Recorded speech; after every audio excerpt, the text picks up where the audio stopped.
Kalau nanti akan terjadi hari Jumat pertengahan Ramadan, maka nanti akan begini-begini terjadi. Setelah dihitung-hitung, ternyata pertengahan Ramadan yang ada Jumatnya itu nanti di Ramadan 1441. Muharram, Safar, Rabiul Awal, sekarang Rabiul Akhir, Jumadil Awal, Jumadil, Rajab, Sya'ban, Ramadan. Apakah itu akan terjadi seperti yang ada di hadis itu? Wallahu a'lam bissawab. Mana kita tahu, dia belum terjadi. Tapi kita bersiap-siap perlu. Andai terjadi, kita sudah siap. Andai tak terjadi, berarti hadisnya tak sahih, bukan nabinya bohong. Jadi kami siap-siap lah nih Pak Ustaz. Siap lah. Rabiul Awal sekarang, tanggal 24, 25. Rabiul Akhir, Jumadil Awal, Jumadil Akhir, Rajab, Sya'ban, 5 bulan lagi. Siap-siapkanlah. Bahwa terjadi, kita sudah siap. Bahwa tak terjadi, berarti hadisnya palsu. Bukan berarti Nabi Muhammad pembohong. Karena kan tak ada bukti real nyata, ada rekaman rupanya Nabi ngomong qala Rasulullah SAW. Oleh sebab itu, jangan nanti ketika tak terjadi, ini hadis ini bohong aja ini. Bukan Nabi berbohong, hadis itu tak sahih. Nah, ini tentang masalah kalau nanti terjadi model prediksi-prediksi yang begitu. Kalau ibu bapak ibu baca nanti atau dengar ceramah yang modelnya prediksi, perkiraan, disampaikan oleh orang nanti akan begini, akan begini. Nah, kalau sumbernya benar, siap-siap, apa salahnya siap-siap? Tapi andai tidak terjadi pun, kita sudah siap. Jelas? Wallahu a'lam. Kemudian amal doa anak yang sholat. Apakah itu masih anak yang kandung? Atau doa anak yang yatim yang Ibu kalau mendoakan saya, sampai tak doa ibu ke saya? Sampai, kita tak ada hubungan. Bapak kalau mendoakan saya sampai apa tidak? Sampai, tak ada hubungan. Makna anak soleh itu bukan membatasi hanya doa dia yang sampai. Makna doa anak soleh itu artinya amal Abdul Somad ada 3 yang tetap mengalir. Ceramah Abdul Somad ini amal dia apa tidak ini? Amal. Kalau Abdul Somad ngasih semen, ngasih batu bata, itu amalnya apa tidak? Amal. Anak Abdul Somad itu anaknya itu amalnya apa tidak?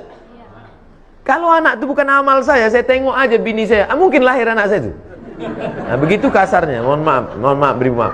Jadi makna anak tadi jangan diragukan. Ustaz, kami ini tak punya anak, cuma anak angkat. Mengalir. Anak tiri, mengalir. Anak orang, mengalir. Mengalir. Jangan takut tentang masalah. Yang tak punya anak, jangan takut. Anak asuh, anak yatim.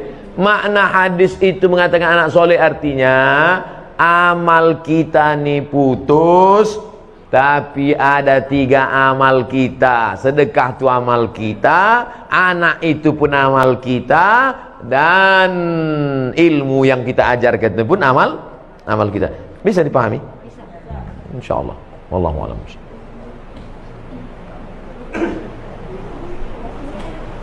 Assalamualaikum warahmatullahi wabarakatuh. Waalaikumsalam.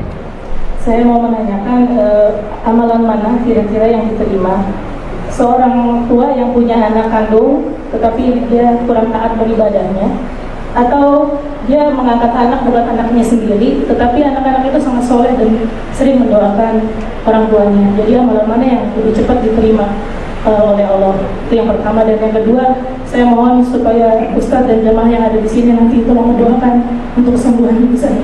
Nanti di akhir majelis kita doa semua untuk kesehatan, untuk husnul khatimah, untuk anak-anak kita dijaga dari narkoba. Nanti di akhir majelis. Punya anak kandung, kerjanya minum khamar, sakau, mabuk. Ada anak angkat, orangnya soleh. Kedua-duanya ini berdoa. Mana doanya yang lebih dulu sampai? Illalladzina amanu wa amilus shalihat. Semua manusia ini rugi kecuali orang beriman dan beramal soleh. Yang ditengok bukan anak kandung, anak tiri, anak angkat, tetangga, kawan, jiran, sahabat. Yang ditengok adalah soleh. Makanya Rabbi habli minas sholihin. Jangan takut tidak punya anak, tak ada yang mendoakan. Jangan takut bahwa kita tidak punya anak, tapi kita didik anak-anak kita jadi soleh, baik, bagus, memang itu perintah agama. Tapi terlalu khawatir tak punya anak, jangan takut. Nah, oleh sebab itu maka doa sampai, doa kawan sampai, itu makanya kita suruh dekat-dekat dengan orang-orang soleh, berjamaah. Meninggal kita, saya insya Allah kalau mati jamaah nih seramai ini banyak mendoakan. Tak ada pun doa dari tetangga, sahabat, kerabat, doa dari jamaah banyak doakan. Yang penting hablum minan nasnya baik, hablum minallah baik. Maka syarat dikabulkannya doa amanu wa amilus sholihan, beriman dan beramal soleh. Wallahu a'lam.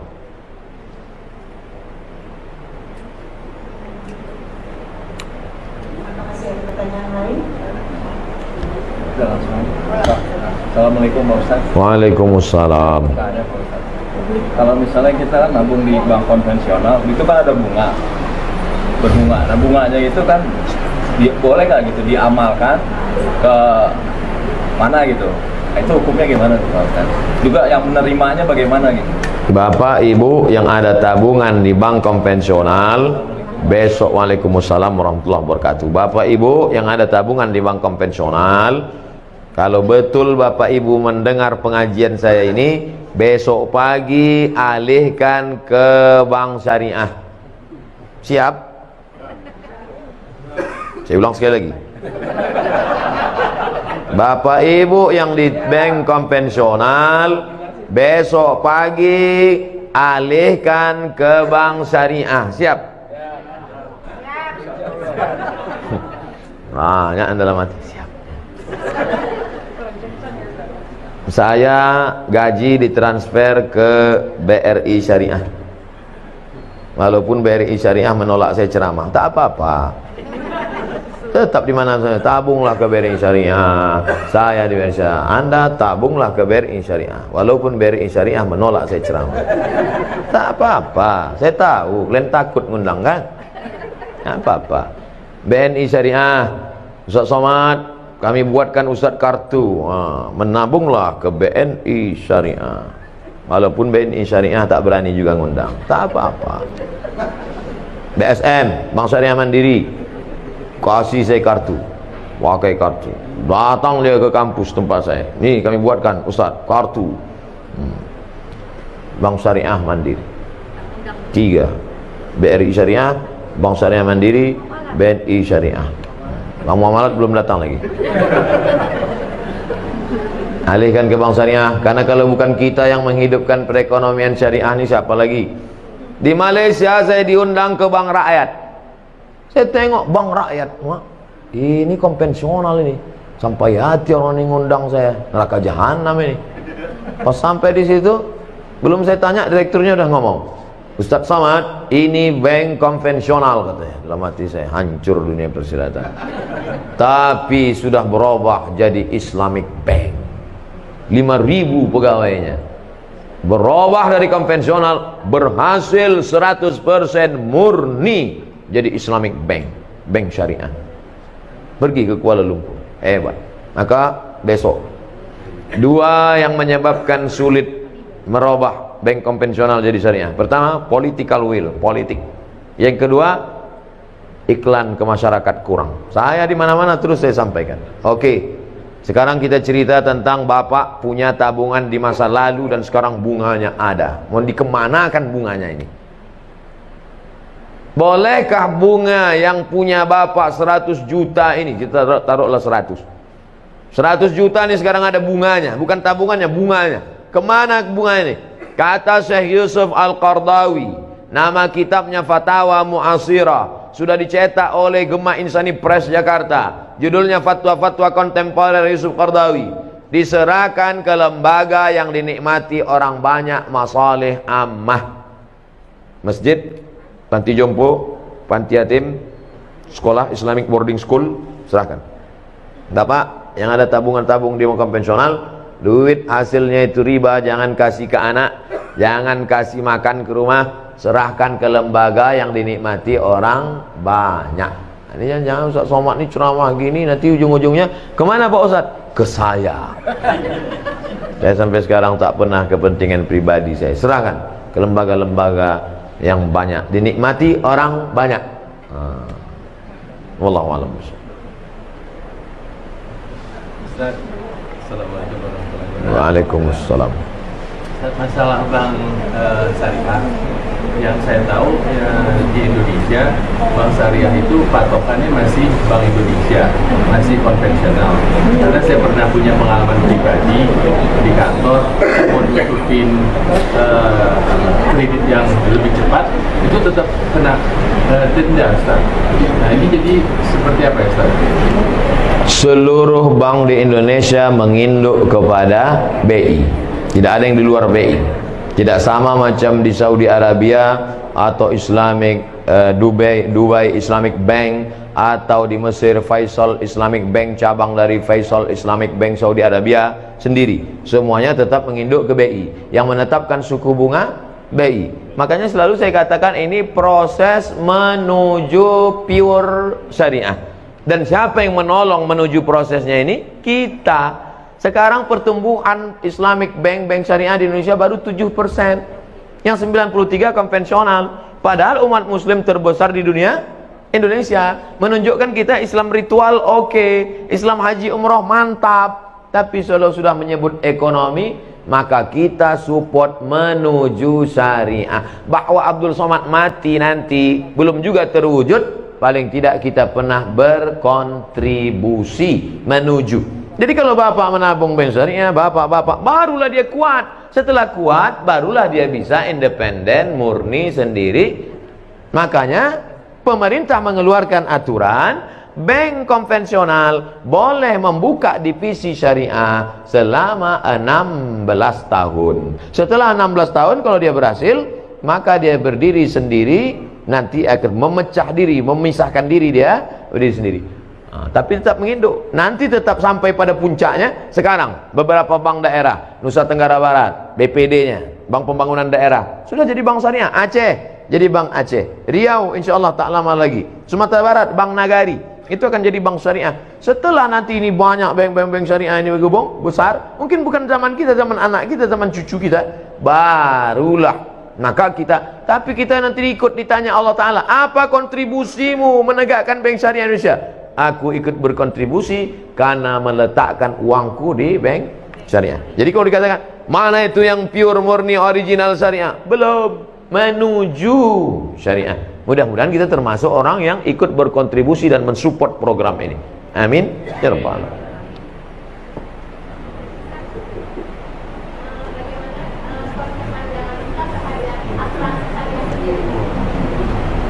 Hukum asuransi ada dua. Yang pertama mengatakan asuransi itu haram. Kenapa asuransi itu haram? Karena di dalamnya ada gharar, gambling, judi. 10 juta, 10 juta, 10 juta, 10 juta, 10 juta, 10 juta. Batuk dapat 100. Tak pernah, flu pun tak pernah. Tak dapat, bertahun-tahun tak dapat. 10 juta, 10 juta, 10 juta, 10 juta kumpul. Nabrak tiang listrik. Langsung dapat. Ini tak pernah, akhirnya marah dia karena udah bertahun-tahun tidak, tabrakannya dapat. Maka karena ada unsur gambling, horror, judi di dalamnya, haram. Kata fatwa yang pertama. Datang fatwa yang kedua, mengatakan boleh. Kenapa boleh? Karena di dalamnya ada unsur ta'awun, wa ta'awanu 'alal birri wat taqwa, wa la ta'awanu 'alal ismi wal 'udwan.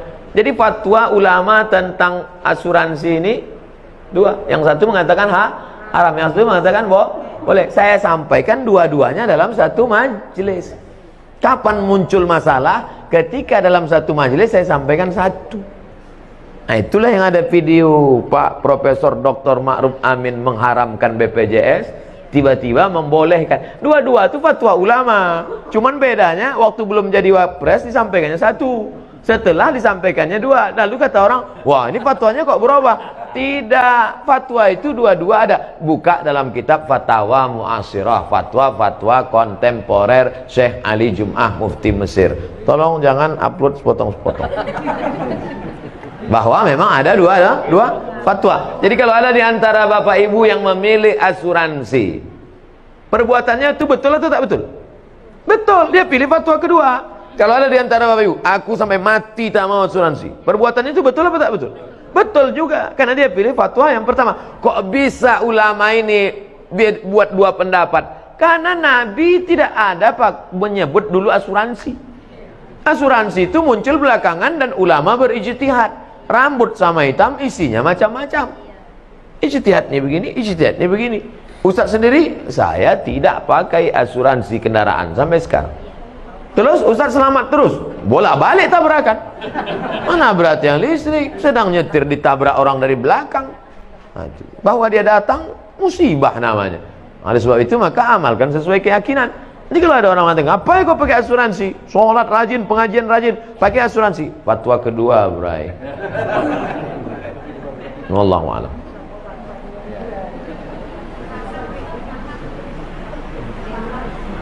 Ya Bu.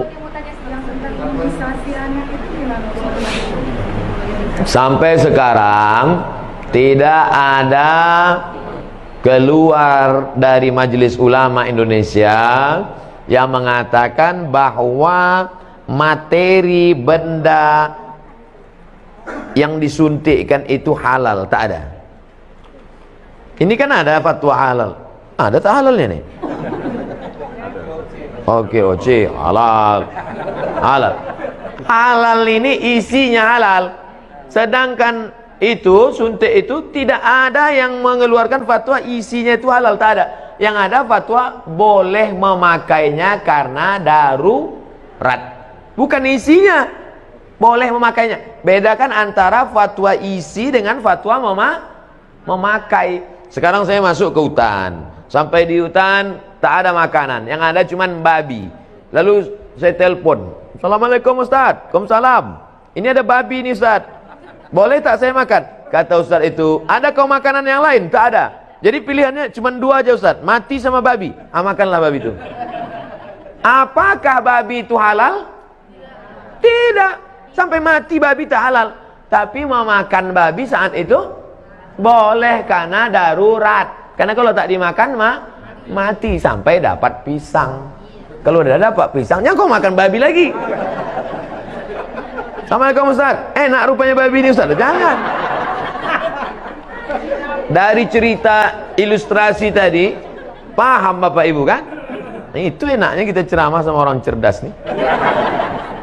Fatwa tentang materinya halal itu tak ada, tapi memakainya karena nanti akan ada penyakit ini, akan ada ini, akan timbul ini, akan ini datang ini, akan mati, akan cacat.